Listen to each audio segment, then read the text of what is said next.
खुशामदीद आप सभी का। आपके साथ मैं हूं लोन सुलेमान। बात करेंगे कश्मीर की मौजूदा जो है सियासी सूरत हाल पर भी, और साथ में 9 सालों में मरकज़ी सरकार ने क्या कुछ किया जम्मू कश्मीर के अंदर विकास को लेकर या बेरोज़गारी को लेकर, इस पर बात करेंगे। हमारे साथ बांडीपोरा के एक सामाजिक कारकुन जो है एजाज साहब जुड़े हैं। एजाज साहब, आपका बहुत बहुत शुक्रिया वक्त देने के लिए। Thank you so much. Ejaz साहब, ये जानने की कोशिश करेंगे कि जो प्रेजेंट पॉलिटिकल सिचुएशन है कश्मीर के अंदर, और साथ में ऑनरेबल सुप्रीम कोर्ट ने ये डायरेक्शंस दिए है इलेक्शन कमीशन ऑफ इंडिया को कि सितंबर से पहले कश्मीर में असेंबली चुनाव होने चाहिए। क्या लगता है आपको, असेंबली चुनाव कश्मीर के अंदर होंगे या नहीं? बिल्कुल होनी चाहिए, लोगों को अपना अधिकार मिलना चाहिए।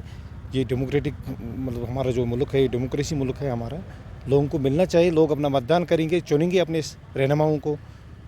बिल्कुल। आप मुझे बताइए कि 9 सालों के अंदर जो मरकज़ी सरकार है, आर्टिकल 370 के बाद बहुत बहुत बड़े दावे किए थे बेरोज़गारी को लेकर, विकास को, डेवलपमेंट होगी, इतनी बेरोज़गारी खत्म होगी। क्या लगता है वो पूरे हो गए? नहीं, बेरोज़गारी तो ख़त्म पूरी नहीं हुई है साहब, ये आपको मेरे से ज़्यादा बेहतर पता है। अलबत्ता बहुत सारी चीज़ हो गए हैं, जैसे कि यहाँ पे स्टोन पेल्टिंग का था मसला, वो ख़त्म हुआ है।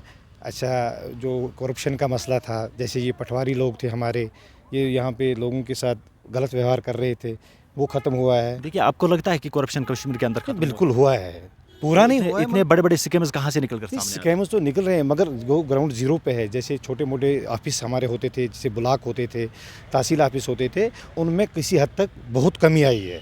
आज जो हमारे मुलाजमीन साहिबान हैं, बिल्कुल 10 से 4 ड्यूटी हो रही है। जैसे कि बायोमेट्रिक सिस्टम आया है। पहले ज़माने में जब हम पटवारी को ढूंढ रहे थे तो 3-4 दिन उसको ढूंढने को लगते थे, उसका डेरा कहीं बाहर होता था। आज के डेट में तो नहीं है, वो फ़ोन करते हैं, पटवारी हाजिर होता है। बहुत अच्छा हुआ है, क्यों नहीं हुआ है? तो बेरोज़गारी का क्या मामला है? क्या लगता है खत्म नहीं हो जाएगा, ख़त्म हो जाएगा। तक हो जाएगा? जो हम ऑनरेबल पीएम, अपने जो नरेंद्र भाई मोदी हमारे ऑनरेबल पीएम है हमारे हिंदुस्तान के, उससे हम यही रिक्वेस्ट कर रहे हैं कि पीएम साहब, आपने जो सरकार चलाई है बहुत अच्छी चलाई है, लेकिन अब बेरोज़गारी का भी ध्यान दे दो। हमारे कश्मीर के जो नौजवान हैं, ये बेरोज़गार है, ये ड्रग्स में नहीं लगेंगे अगर इनकी नौकरी होती। तो आपको क्या लगता है महंगाई कितनी है जम्मू कश्मीर में? महंगाई तो है, जम्मू कश्मीर में नहीं है, पूरे हिंदुस्तान में महंगाई है, जम्मू कश्मीर में ही नहीं है। महंगाई है, कैसे ख़त्म हो सकती है? ये तो वैसे ख़त्म हो जाएगी कि जैसे कि हमारे सरकार ऊपर चल रही है, उनको ही देखना पड़ेगा कि कैसे ख़त्म हो जाएगी। हम जैसे आदमियों के लिए तो नहीं है ना, हम तो कुछ नहीं कर सकते ना इसमें। आप बताएं मुझे कि अगर पार्लियामेंट इलेक्शन होते हैं तो नॉर्थ कश्मीर से क्या लगता है सीट पार्लियामेंट इलेक्शन में कौन ले सकता है? देखो, पार्लियामेंट इलेक्शन जब हो जाएंगे मार्च अप्रैल में, तो सुना है हमने भी हो जाएंगे। नॉर्थ कश्मीर से तो सजात लोन से बेहतर लीडर कोई नहीं है।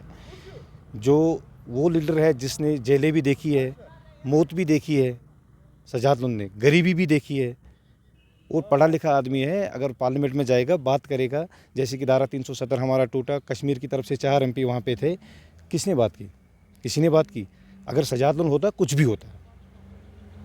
तो आप मुझे एक बात बताइए कि लोकसभा के अलग चुनाव होते हैं उसके बाद, और आने वाली सरकार किसकी हो सकती है? क्या लगता है आपको? ये तो अभी नहीं बता सकते किसकी हो सकती है। वहाँ पे इंडियन अलायंस भी चल रहा है, वहाँ पे बीजेपी भी एक साइड से है, ये गॉड नोज बेटर, ये नहीं पता है। चलिए, बहुत बहुत शुक्रिया वक्त देने के लिए। Thank you.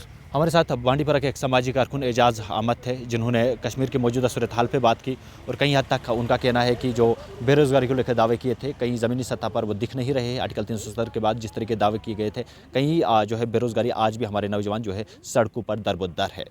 मज़ीद ऐसी शुमारों के लिए आप बने रहेगा हमारे साथ। बहुत बहुत शुक्रिया हमारे साथ ज्वाइन करने के लिए।